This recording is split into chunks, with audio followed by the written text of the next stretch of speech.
Students, आज की class में हम लोग बात करने जा रहे हैं क्लास 11 फिजिक्स में एक नया चैप्टर ले रहे हैं, force Newton's laws of motion.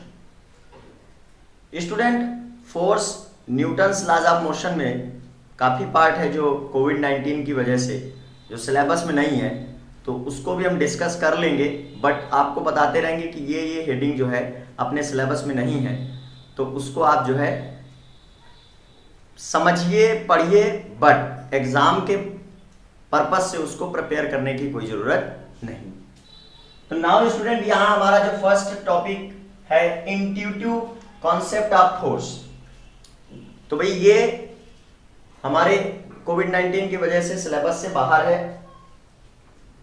तो student, generally intuitive concept of force होता क्या है?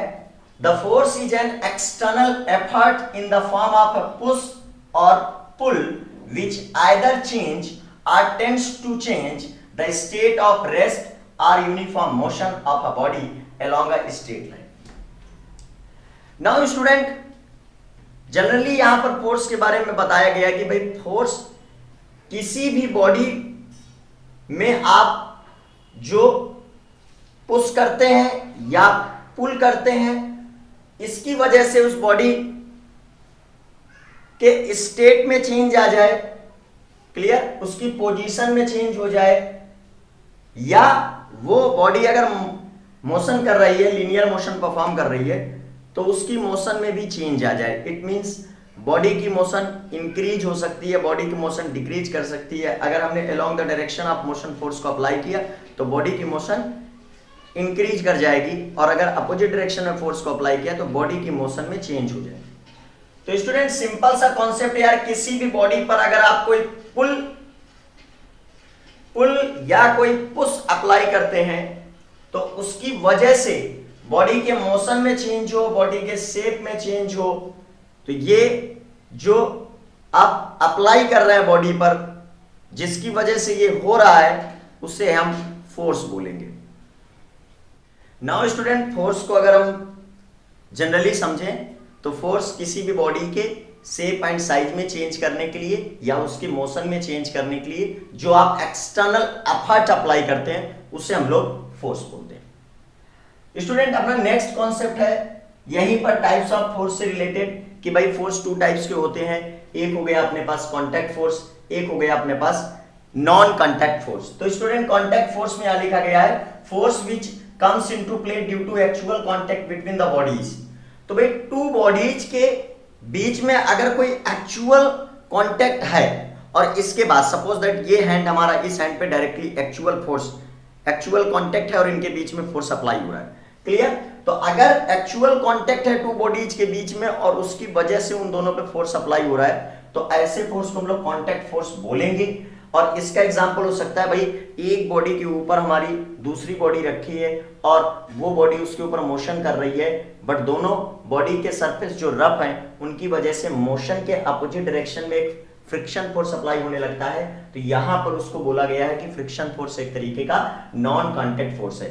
स्टूडेंट, सेकेंड फोर्स बोला गया टेंसाइल फोर्स। तो क्या है ना, कोई बार है और उस बार को आप क्या करते हैं कि उस बार को जो है ऊपर की तरफ अगर इस तरीके से फोर्स अप्लाई करेंगे तो इस तरीके के फोर्स को मतलब अपवर्ड डायरेक्शन में भी इसको खींच रहा है, डाउनवर्ड डायरेक्शन में भी खींच रहा है, तो इस कंडीशन में जो इसमें फोर्स अप्लाई हुआ उसे बोलेंगे हम लोग tensile force in a string. Normal reaction force and resistance etc, बहुत सारे फोर्सेस हैं जो दो बॉडी के एक्चुअल कांटेक्ट के बीच में या दो से अधिक बॉडी के एक्चुअल कांटेक्ट के बीच में लगते हैं। देन स्टूडेंट, जो सेकंड है हमारा वो है non contact force which comes into play without any physical contact between the bodies. तो भाई कई बार ऐसा भी होता है कि टू बॉडीज के बीच में फोर्स अप्लाई होता है और बॉडी जो है एक दूसरे के एक्चुअल कॉन्टैक्ट में नहीं भी होती। जैसे यार जनरली जो आपने क्लास 10th में भी देखा होगा कि एक इलेक्ट्रिक चार्ज दूसरे इलेक्ट्रिक चार्ज में फोर्स अप्लाई करता है, तो भाई जो हमारा पॉजिटिव है वो एक दूसरे को रेपेल कर रहा है। क्या positive electric charge and positive electric charge एक दूसरे के कांटेक्ट में आए, वो दूर रखे हैं, फिर भी एक दूसरे पर फोर्स अप्लाई कर रहे हैं। तो इस तरीके अगर बॉडी एक दूसरे के कांटेक्ट में, फिजिकली कांटेक्ट में नहीं भी है और इसके बाद भी वो जो है एक दूसरे पे फोर्स अप्लाई कर रहे हैं, तो ऐसे फोर्स को हम लोग बोलेंगे नॉन कांटेक्ट फोर्स। जैसे हो गया इलेक्ट्रिक फोर्स, टू मैग्नेट के बीच में जो फोर्स अप्लाई होता है वो भी एक तरीके का, मैग्नेट के बीच कोई भी फिजिकल कांटेक्ट नहीं है बट वो दूर रखे हुए, इसके बाद भी उनके बीच में एक फोर्स अप्लाई हो रहा है, तो उससे हम लोग स्टूडेंट बोलेंगे मैग्नेटिक फोर्स, जो कि अंडर आएगा non contact force. Now student third है हमारा ग्रेविटेशनल फोर्स। तो भाई अर्थ बॉडी को अपने सेंटर की तरफ अट्रैक्ट करती है, इसका रीजन क्या है? अर्थ बॉडी को अपने सेंटर की तरफ अट्रैक्ट कर रही है, तो इसका रीजन है कि भाई टू मासेस के बीच में एक अट्रैक्शन फोर्स लगता है, और उस अट्रैक्शन फोर्स में जो टू बॉडीज है वो एक दूसरे के फिजिकली कांटेक्ट में ना भी हो तो भी ये फोर्स लगता है। इट मींस ये हमारा एक तरीके का नॉन कांटेक्ट फोर्स है। Clear student? नेक्स्ट जो कॉन्सेप्ट है, कॉन्सेप्ट ऑफ इनर्शिया।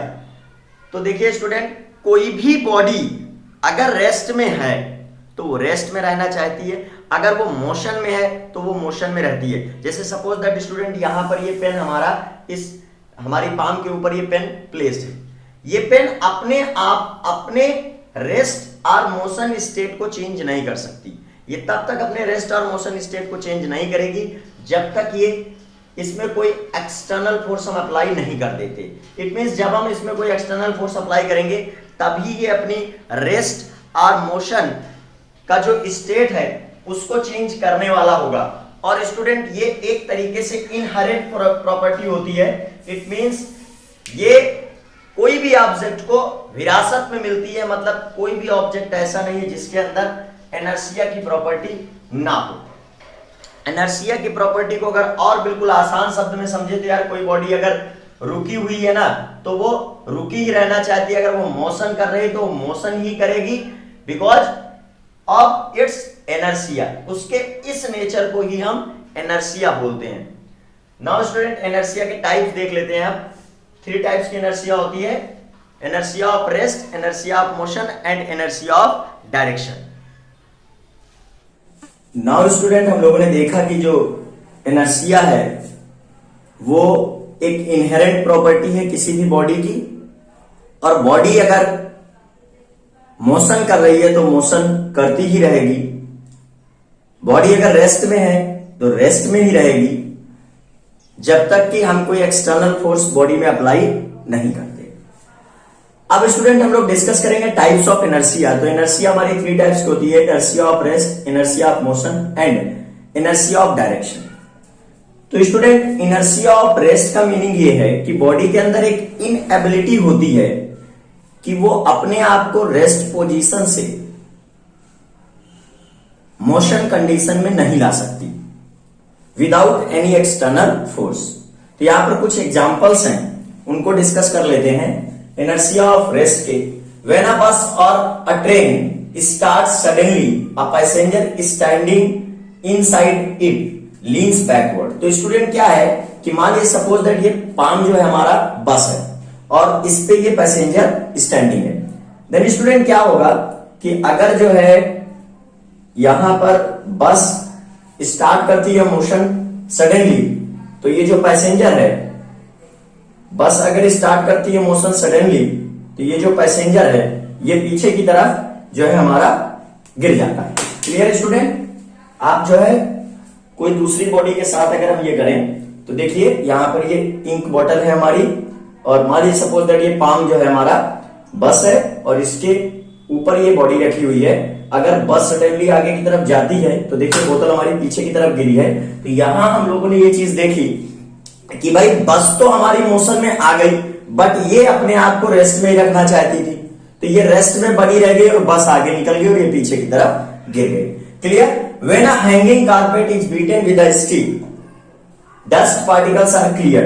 तो भाई एक कारपेट है जो हैंगिंग है, देन अगर उसको हम किसी स्टिक से पीटते हैं तो क्या होगा, जो डस्ट पार्टिकल्स हैं वो रेस्ट में ही रहना चाहते हैं और कारपेट हमारा मोशन में आएगा बिकॉज हम उसको पीट रहे हैं। क्लियर? स्टिक से। तो भाई डस्ट पार्टिकल्स उस कारपेट को छोड़ देते हैं। Second, when a card carrying a coin and placed on a bottle is flipped away quickly with a finger, the coin falls in the bottle. तो भाई एक बॉटल लेने का है, उसके ऊपर एक कार्ड रखना है और कार्ड के ऊपर एक कॉइन रखना है। फिर क्या करना है, कार्ड को तेजी से ऐसे आप मारोगे तो कार्ड आपका मोशन में आ जाएगा, लेकिन कॉइन ड्यू टू इनर्शिया आप रेस्ट में ही रहेगा और वो बोतल के अंदर चला जाएगा। क्लियर? तो ये सब जो है एग्जांपल्स जो है हमारे वो इनर्शिया ऑफ रेस्ट के हैं। When a branch of mango tree, mango फल, भाई अगर आप मैंगो ट्री की ब्रांच को हिलाते हैं तो ब्रांच हमारी मोशन में आती है, लेकिन उसमें जो मैंगोज लगे हैं वो अपने आप को रेस्ट में ही रखना चाहते हैं, तो इसकी वजह से वो सारे मैंगोज नीचे गिर जाते हैं। इनर्शिया ऑफ रेस्ट का ये भी एक एग्जांपल है। A bullet fired against the window glass makes a clear hole in the glass without cracking it. तो भाई एक बुलेट जो स्पीड के साथ ग्लास में टकराएगी तो फिर ग्लास के जहां पर वो कोलिजन कर रही है तो उस जगह के पार्टिकल्स तो सडनली मोशन में आ जाएंगे, लेकिन आसपास के पार्टिकल अपने आप को रेस्ट में बनाए रखेंगे। तो एक वहां पर होल हो जाता है, क्योंकि आसपास के जो पार्टिकल्स हैं वो due to inertia of rest अपने आप को रेस्ट में ही बनाकर रखते हैं, लेकिन सडनली जहां पर इंपैक्ट हुआ है वहां के पार्टिकल तो मोशन में आ जाएंगे। भाई वो जल्दी अपनी मोशन को स्टार्ट कर देंगे, बाकी सारे रुके रहेंगे, तो वहां पर एक क्लियर होल हो जाता है। Clear student? भाई इनर्शिया मोशन में क्या है, तो भाई बॉडी के अंदर एक इनएबिलिटी ये भी होती है ड्यू टू इट्स इनर्शिया, कि अगर बॉडी हमारी मोशन का परफॉर्म कर रही है और अगर उसे मतलब बॉडी अगर मोशन में है तो मोशन में ही रहेगी, उसके अंदर एक इनएबिलिटी होती है कि बॉडी अपनी मोशन को अपने आप से इटसेल्फ जो है वो रोक नहीं सकती है। तो इसके कुछ एग्जांपल्स इनके बारे में बात कर लेते हैं। व्हेन अ मूविंग बस और train stop suddenly a passenger standing in it leans forward. तो स्टूडेंट यहां पर मान ली सपोज दैट हैंड हमारा मोशन कर रहा है और अगर यहां पे जो बॉटल रखी हुई है अगर हम मोशन करते हुए हैंड को अचानक से रोकेंगे तो फिर ये बॉटल हमारी आगे की तरफ गिरेगी। तो ये क्या होता है भाई कि जो पैसेंजर बैठे होते हैं ट्रेन या बस में, तो वो सारे के सारे बस के साथ अभी मोशन में, सडनली अगर ब्रेक लगेगा तो जो पैसेंजर्स हैं वो अभी भी मोशन में है, लेकिन बस स्टॉप हो जाएगी, इसकी वजह से वो आगे की तरफ गिर जाएंगे। Clear? A person getting down from a speeding bus fall in the direction of motion of the bus. भाई अगर कोई बस मोशन में है और कोई वहां से पैसेंजर नीचे गिर जाता है, तो आप देखिए जब बस मोशन में है तो पैसेंजर भी बस के साथ मोशन में ही है। जब बस से पैसेंजर गिरेगा तो वो अपनी मोशन को अभी भी बनाए रखेगा, बिकॉज उसके अंदर एक इनेबिलिटी कि वो अपने आप से अपनी मोशन को जो है स्टॉप नहीं कर सकता है, तो भाई वो भी बस के डायरेक्शन में ही लुढ़कता हुआ आगे की तरफ जाएगा। क्लियर? अब भाई इनर्शिया ऑफ डायरेक्शन में क्या है कि भाई बॉडी जिस भी डायरेक्शन में मोशन कर रही होती है उसके अंदर ये इनेबिलिटी होती है इनर्शिया ऑफ डायरेक्शन की वजह से कि वो अपनी डायरेक्शन को स्वयं ही चेंज नहीं कर सकता है। तो वो अपनी डायरेक्शन को स्वयं चेंज नहीं करेगा, तो इसके भी कुछ एग्जांपल हैं। Mud flying tangentially to the tyre of a car. तो भाई जब भी कोई बॉडी सर्कुलर मोशन परफॉर्म करती है, जब भी कोई बॉडी सर्कुलर मोशन परफॉर्म करती है, तो सर्कुलर मोशन में किसी भी पॉइंट में पार्टिकल्स का जो मोशन होता है, सॉरी इस वेलोसिटी होती है, उसमें जो भी मोशन होती है वो उस पॉइंट में टेंजेंट जो हम ड्रॉ करते हैं वो टेंजेंशियल डायरेक्शन में होता है। अब सपोज दैट मड जो है हमारा टायर से फ्री हो गया, तो अब इसमें मोशन की डायरेक्शन इसी डायरेक्शन में है, तो फिर ये टेंजेंशियली ही मड जो है हमारा वो जाएगा। क्लियर? व्हेन अ बस सडनली टर्न्स टुवर्ड्स राइट से the passenger leans towards left. तो भाई अगर एक बस जा रही है उसमें जो पैसेंजर्स हैं वो भी मोशन में है, बस भी मोशन में है, बस अगर अचानक से टर्न लेगी राइट को, क्लियर, राइट को टर्न लेगी, तो स्टूडेंट जो उसमें पैसेंजर्स होंगे उनमें अभी भी मोशन पुरानी वाली मोशन की डायरेक्शन में है, इसलिए अभी बस ने टर्न लिया है तो पैसेंजर उसके अपोजिट डायरेक्शन में टर्न लेते हैं। तो ये भी एग्जांपल हमारा इनर्शिया ऑफ डायरेक्शन का है। Now student, mass of any object, किसी भी बॉडी के मास से हम लोग क्या समझते हैं, ठीक है? तो स्टूडेंट जो किसी भी बॉडी का मास होता है वो एक्चुअल में उस बॉडी के अमाउंट को शो करता है।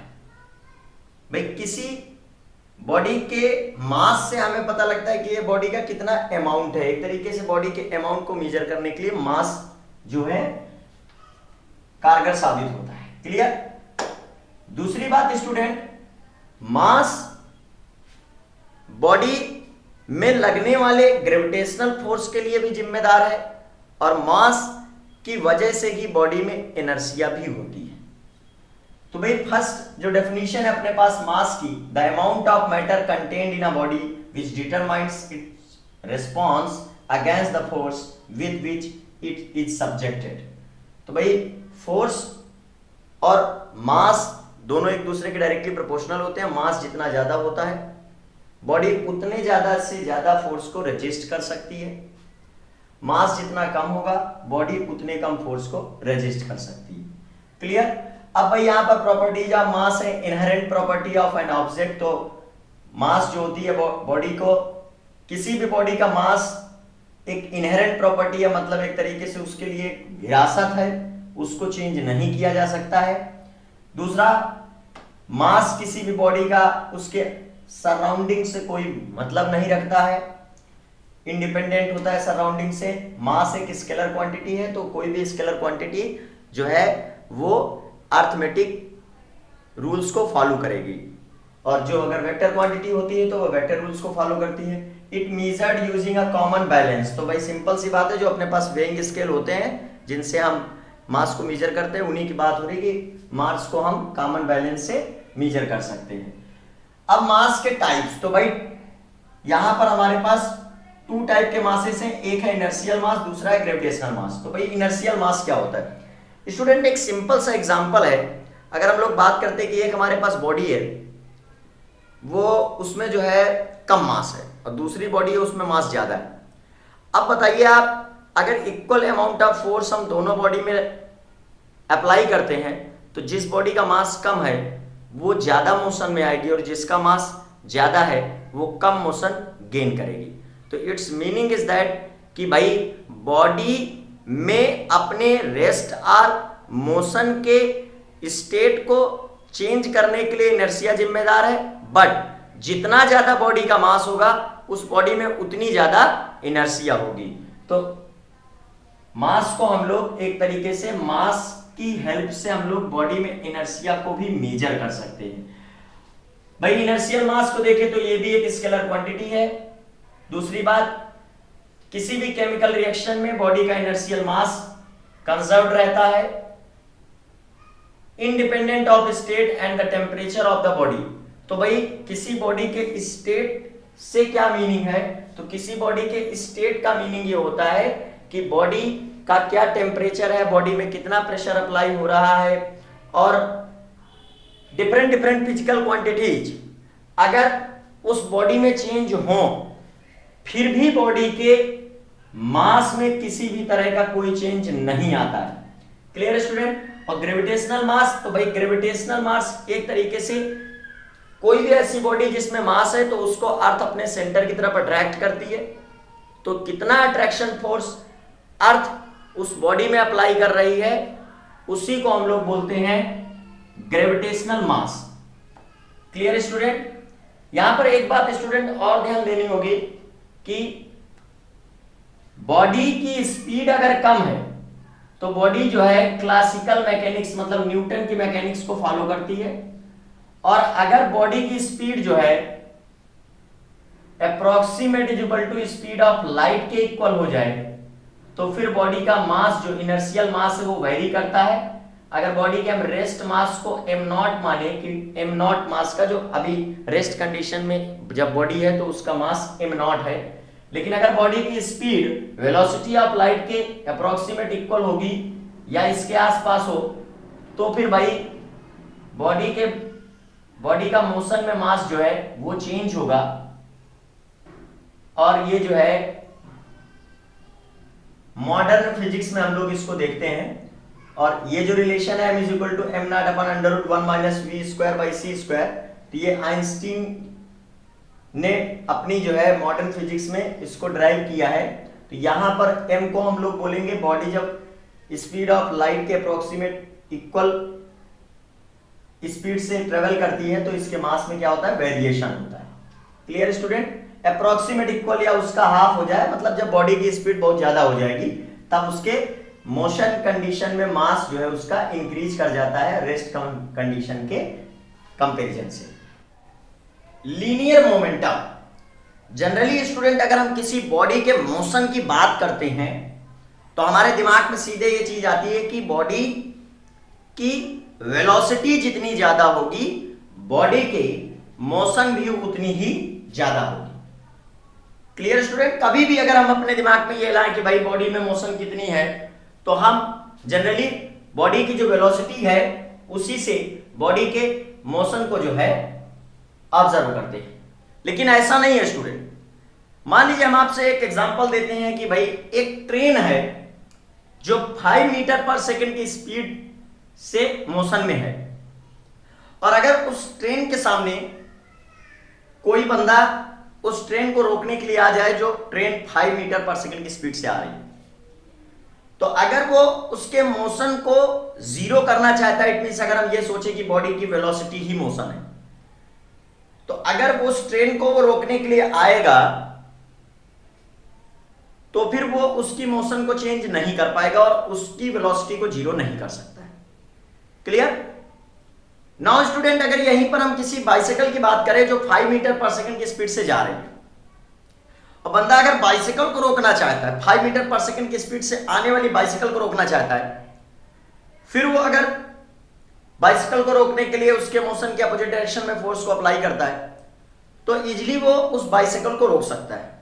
But in case of train and in case of bicycle, both object की जो वेलोसिटी थी 5 मीटर पर सेकेंड ही थी। नाउ स्टूडेंट, हम ट्रेन की मोशन को नहीं रोक पाए और बाइसिकल की मोशन को रोक पाए, इसके पीछे रीजन क्या है, कारण क्या हो सकता है? तो स्टूडेंट, ट्रेन का मास काफी ज्यादा था इन कंपैरिजन टू बाइसिकल। तो भाई जिसका मास ज्यादा है तो क्या मोशन का मास से भी रिलेशन है? Of course student, momentum can be defined as mass in motion along a straight line. It means अगर हमें स्टूडेंट किसी भी बॉडी के मोशन को डिफाइन करना है तो उस बॉडी के मास एंड उस बॉडी के वेलोसिटी दोनों से ही हम उस बॉडी के मोशन को डिफाइन कर सकते हैं।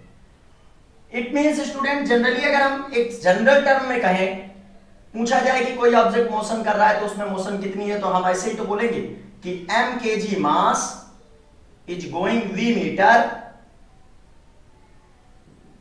इन 1 सेकेंड। तब ये कंप्लीट इंफॉर्मेशन होगी स्टूडेंट एक बॉडी के मोशन से रिलेटेड कि भाई बॉडी में मास m kg है जो v मीटर डिस्प्लेसमेंट कर रहा है इन 1 सेकेंड, बिकॉज वेलोसिटी 1 सेकेंड में डिस्प्लेसमेंट को बोलते हैं। तो क्लियर है स्टूडेंट कि किसी भी बॉडी के अगर मोशन को हमें डिफाइन करना है, इट मींस उसके मोमेंटम को डिफाइन करना है, तो वो होगा उस बॉडी के मास एंड उस बॉडी के वेलोसिटी के बीच प्रोडक्ट। तो भाई product of the mass and velocity of a body is called the linear momentum of the body. Then linear momentum vector p जो बना मास एंड वेलोसिटी के बीच प्रोडक्ट बना, मास का यूनिट kg एंड वेलोसिटी का metre per second, then unit of linear momentum वो बन रहा है हमारा kg into metre into second inverse. और अगर डायमेंशनल फार्मूले की बात करते हैं स्टूडेंट, तो डायमेंशनल फार्मूला यहां बनेगा, डायमेंशनल फार्मूला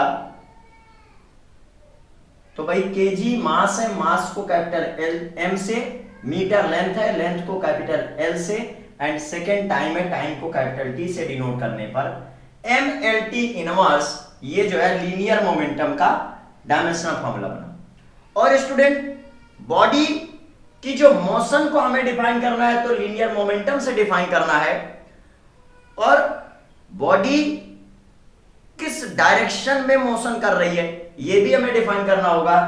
या ऐसे भी कह सकते हैं कि लीनियर मोमेंटम जो है मास एक स्केलर क्वांटिटी है और वेलोसिटी एक वेक्टर क्वांटिटी है। वेलोसिटी और मास के बीच प्रोडक्ट को हम लोग लीनियर मोमेंटम कहते हैं। जब भी किसी वेक्टर क्वांटिटी से एक स्केलर क्वांटिटी का प्रोडक्ट कराया जाता है तो जो क्वांटिटी मिलती है वो भी एक वेक्टर क्वांटिटी होती है। तो यहाँ लीनियर मोमेंटम हमारा एक वेक्टर क्वांटिटी आएगा। तो ये है student complete information about the linear momentum of any body, product of mass and velocity. Now student, Newton's laws of motion. किसी भी बॉडी के मोशन की स्टडी के लिए, भाई बॉडी की मोशन की स्टडी दो तरीके से होती है, एक without their cause of motion, एक with their cause of motion. जब हम बॉडी की स्टडी करते हैं without their cause of motion तो उसे हम लोग काइनेमेटिक्स कहते हैं, और जब हम बॉडी की मोशन की स्टडी करते हैं with their cause, it means force को भी साथ में लेकर अगर बॉडी के मोशन की स्टडी करते हैं तो उसको हम लोग बोलते हैं डायनामिक्स। इट मीन्स ये जो ब्रांच ऑफ फिजिक्स है जिसमें हम पार्टिकल के मोशन की स्टडी करेंगे और उसका कॉज क्या है मोशन का वो भी उसमें जो है कंसीडर करेंगे, तो उसको हम लोग बोलते हैं डायनामिक्स। तो भाई डायनामिक्स के अंडर अगर किसी बॉडी के मोशन की स्टडी कर रहे हैं तो स्टूडेंट न्यूटन ने इसके लिए 3 लॉज दिए हुए हैं। एक है Newton first law of motion और लॉ ऑफ इनर्शिया, सेकंड है Newton second law of motion और law of force, and third है Newton third law of motion और law of action reaction. Now student जो फर्स्ट लॉ हमें बताता है simple है, वेरी सिंपल है अपना फर्स्ट लॉ, कि भाई अगर कोई बॉडी रेस्ट कंडीशन में है और इस पर कोई भी एक्सटर्नल फोर्स नहीं अप्लाई होता तो स्टूडेंट ये रेस्ट में ही रहने वाला है। भाई मान लीजिए सपोज दैट ये पेन यहां पर रखा हुआ है, अगर हम इससे कहते हैं कि आप मोशन करिए तो ये अपने आप मोशन नहीं कर सकता जब तक कि इसमें कोई एक्सटर्नल फोर्स नहीं लगेगा। क्लियर? इसी तरीके स्टूडेंट अगर ये रेस्ट में है तो रेस्ट में ही रहने वाला है। इसी तरीके अगर कोई बॉडी है जो एक कांस्टेंट स्पीड के साथ मोशन कर रही है, इट मींस उसमें एक्सटर्नल फोर्स अगर 0 लग रहा है और वो कांस्टेंट स्पीड के साथ मोशन कर रही है तो स्टूडेंट वो कांस्टेंट स्पीड के साथ ही मोशन करती रहेगी जब तक कि उसमें कोई एक्सटर्नल फोर्स नहीं लगेगा। बिकॉज ये एक तरीके से और समझ सकते हैं कि भाई इनर्शिया में भी हमने कुछ इसी तरह की चीज पढ़ी थी कि अगर कोई बॉडी रेस्ट में है तो रेस्ट में रहेगी और बॉडी मोशन में है तो मोशन में ही रहेगी।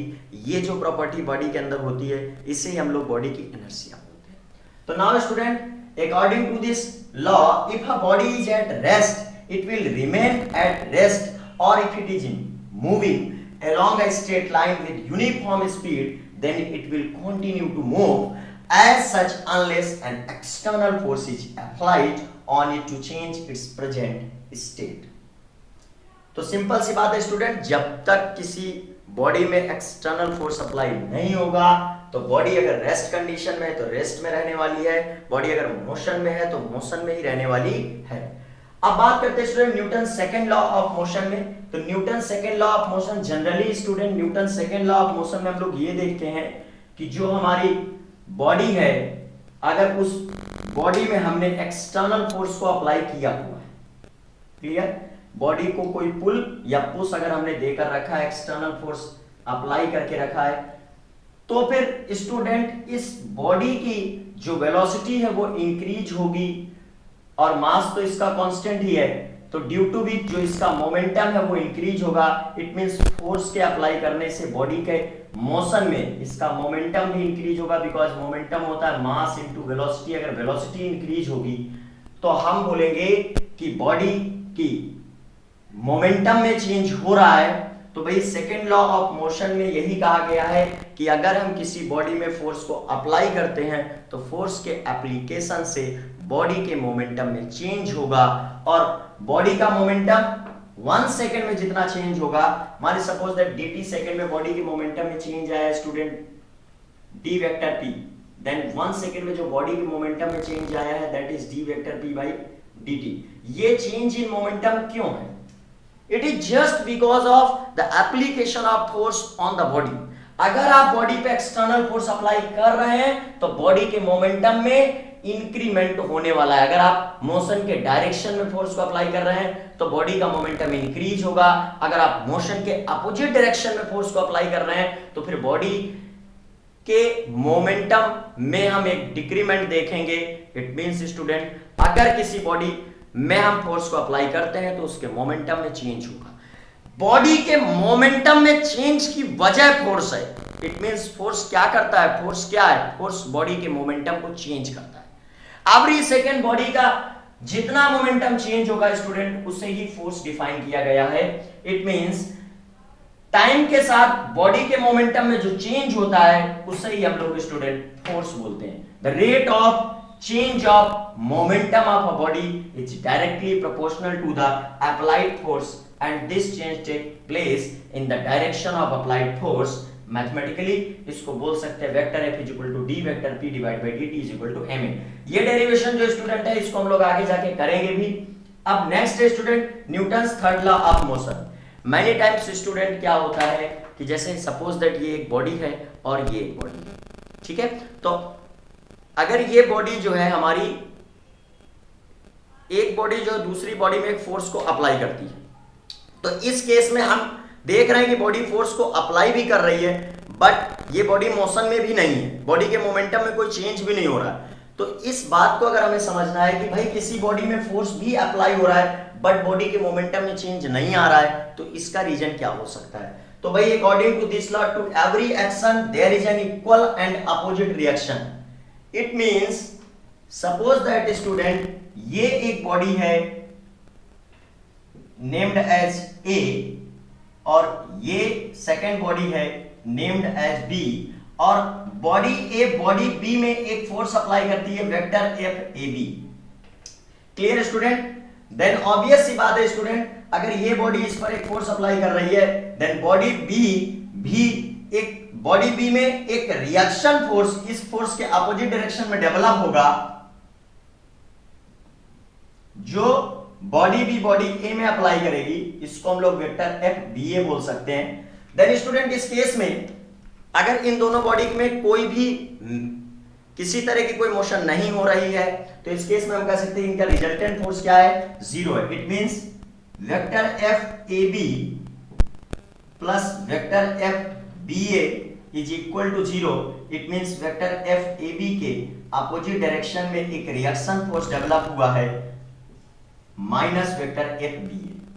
Clear student. तो सिंपल सी बात है भाई, न्यूटन्स लॉज ऑफ मोशन में 3 लॉज हैं, law of inertia, law of motion and law of action reaction. Clear है student. Newton's law second law of motion को हम लोग Newton's second law of motion को लॉ ऑफ फोर्स भी बोलते हैं और Newton's third law of motion को लॉ ऑफ एक्शन रिएक्शन भी बोलते हैं। तो नोट कर लीजिए student, statement of Newton's first law of motion, Newton's second law of motion and Newton's third law of motion. Now student, force का एक formula drive करना है in terms of mass and acceleration of particle. तो student यहां पर हमने एक body consider किया जिसका मास है स्मॉल m और एट टाइम t इसकी वेलोसिटी है v। क्लियर। एंड स्टूडेंट इसमें एक एक्सटर्नल फोर्स अप्लाई हो रहा है vector f, then due to which body का मोमेंटम जो है, लीनियर मोमेंटम जो है बॉडी का वो चेंज होगा, बिकॉज फोर्स के एप्लीकेशन से बॉडी के लीनियर मोमेंटम में चेंज हो रहा है। तो भाई अभी जो एट टाइम t जो बॉडी का लीनियर मोमेंटम है वो है हमारे पास vector p is equal to m into vector v। By second law of motion, by second law of motion भाई जो फोर्स होता है वो rate of change of linear momentum with time होता है। Clear student. देन जो at time t पे जो हमारे पास लीनियर मोमेंटम है अगर उसको हम यहां पुट करते हैं then D M into vector V by D T. Mass रहने वाला है कांस्टेंट बॉडी का, फोर्स के एप्लीकेशन से बॉडी के मास में किसी तरह का कोई चेंज नहीं होने वाला है, तो मास को बाहर कर लेते हैं D vector we divide by D T. Now student, rate of change of velocity with respect to time उसको हम लोग फोर्स बोलते हैं। Then student rate of change of momentum with respect to time इसको फोर्स बोलते हैं, but rate of change of velocity with respect to time इसको हम लोग एक्सेलरेशन बोलते हैं, D vector we divide by D T. Clear. तो भाई यहां पर हम d vector we divide by D t के प्लेस में पुट कर सकते हैं vector a, then mass into acceleration, ये निकल कर आ रहा है फोर्स, और फोर्स का यूनिट है भाई न्यूटन, और फोर्स का जो डायमेंशनल फॉर्मूला बनेगा वो होगा dimensional formula of force, dimensional formula of force that is mass into length into time, तो ml²T⁻²। Clear student? तो ये है भाई formula of force in terms of mass and acceleration. Now student, impulse of a force. Student, किसी भी object में अगर एक heavy force for a small time interval के लिए एक्ट होगा तो उस बॉडी के मोमेंटम में सडन चेंज होने वाला है। मान सपोज दैट स्टूडेंट, किसी बॉडी में एक heavy force for a very small time interval apply किया जाए तो क्या देखेंगे आप? बॉडी के मोमेंटम में सडन चेंज आएगा। अगर बॉडी रेस्ट में है तो अचानक से बॉडी के मोमेंटम चेंज आएगा, बॉडी मोशन करने लगेगी। It means student, impulse of a force relation है कि किसी भी बॉडी में अगर एक हैवी फोर्स लगेगा तो बॉडी के मोमेंटम में सडन चेंज आएगा। ऐसे फोर्सेस जो for a very small time interval और बॉडी में लगते हैं तो ऐसे फोर्सेस को हम लोग बोलते हैं इंपल्सिव फोर्स। और यहां पर जो इंपल्स ऑफ फोर्स होता है स्टूडेंट, तो मान लीजिए सपोज दैट ये एक बॉडी है और इस बॉडी में एक heavy force capital F for a small time interval delta T apply होता है। देन स्टूडेंट, जो इंपल्स होगा यहां पर, impulse of a force, impulse of a force, तो वो होने वाला होगा इस फोर्स और टाइम इंटरवल के बीच का product. Then impulse of a force is f into delta t. Clear student? अब अगर स्टूडेंट हम बात करते हैं Newton second law of motion की, तो वो है f is equal to dp by D t. तो यहां पर जो एफ इंटू डी टी है ये इंपल्स ऑफ फोर्स आई है। इंपल्स ऑफ फोर्स को आई से डिनोट करते हैं और ये होता है sudden change in momentum of body के इक्वल। Clear student? तो भाई जो भी यूनिट हमारे मोमेंटम की है वही यूनिट हमारे इंपल्स ऑफ फोर्स की भी बनेगी। तो impulse of force generally student कुछ नहीं है, किसी भी बॉडी पर एक हैवी फोर्स जब लगता है तो बॉडी के मोमेंटम में सडन चेंज होता है और उस सडनली जो मोमेंटम जो चेंज हुआ है उस चेंज इन मोमेंटम को हम लोग बोलते हैं इंपल्स, या वो हैवी फोर्स और वेरी स्मॉल टाइम इंटरवल के बीच का जो प्रोडक्ट होता है उसे हम उस फोर्स का इंपल्स बोलते हैं। इंपल्स के स्टूडेंट जनरली कुछ एग्जांपल्स हैं जिनको हम बता सकते हैं कि जब क्रिकेटर एक बॉल को कैच करता है तो क्या होता है, बॉल अभी मोशन में है, सडनली उसको रेस्ट में लाना है, तो सडनली रेस्ट में लाने के लिए हैवी फोर्स अप्लाई करना होगा ड्यू टू विच वो रेस्ट में आए, उसका मोमेंटम जीरो हो जाए। बट इसमें जो इंपल्स होगा उसकी वजह से जो क्रिकेटर का हैंड है उसमें इंजरी हो सकती है, इसलिए कैच को लेते समय क्रिकेटर बॉल को कैच करते समय उस टाइम इंटरवल को थोड़ा सा इंक्रीज करता है, टाइम इंटरवल को थोड़ा सा इंक्रीज करता है। इट मींस अपने हाथ को पीछे खींचता है ताकि सडनली जो है हमारी बॉल रेस्ट में ना आए। तो ऐसे कई सारे एग्जांपल हैं student impulse of a force के। Now student, law of conservation of momentum. तो स्टूडेंट हमने देखा था according to Newton second law of motion, Newton second law of motion, law of motion. मान लीजिए सपोज दैट कि एक बॉडी में फोर्स लग रहा है F, तो ये फोर्स क्या होगा, उस बॉडी के change in momentum with respect to time के इक्वल ही होता है। Clear student?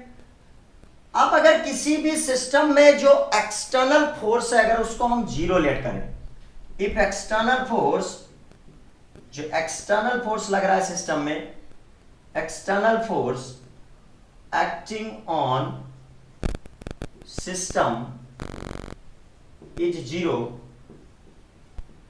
तो अब भाई अगर एक्सटर्नल फोर्स को हम जीरो कर रहे हैं, इट मींस वेक्टर एफ को हम कर रहे हैं जीरो, तो फिर स्टूडेंट यहां पर जीरो पुट करने में d vector p is equal to d t, then d vector p is equal to zero. It means change in momentum, change in momentum वो हमारा आ रहा है जीरो। और कह सकते हैं कि बॉडी का जो मोमेंटम है वेक्टर p वो रहने वाला है कांस्टेंट। Clear student? तो भाई पूरी बात में समझ में क्या आता है कि अगर हम एक बॉडी में एक्सटर्नल फोर्स को अप्लाई नहीं करते या एक सिस्टम में हम एक्सटर्नल फोर्स को अप्लाई नहीं करते हैं तो बॉडी का जो मोमेंटम है वो कंजर्व रहता है। तो according to law of conservation of momentum, if external force acting on a system is zero then the momentum of body will remains, momentum of body और सिस्टम विल रिमेन्स कांस्टेंट। तो उसके भाई momentum में भी किसी तरह का कोई भी चेंज नहीं होगा। अगर किसी सिस्टम में एक्सटर्नल फोर्स जो है वो जीरो है तो सिस्टम का जो मोमेंटम भी है वो भी कांस्टेंट रहने वाला है।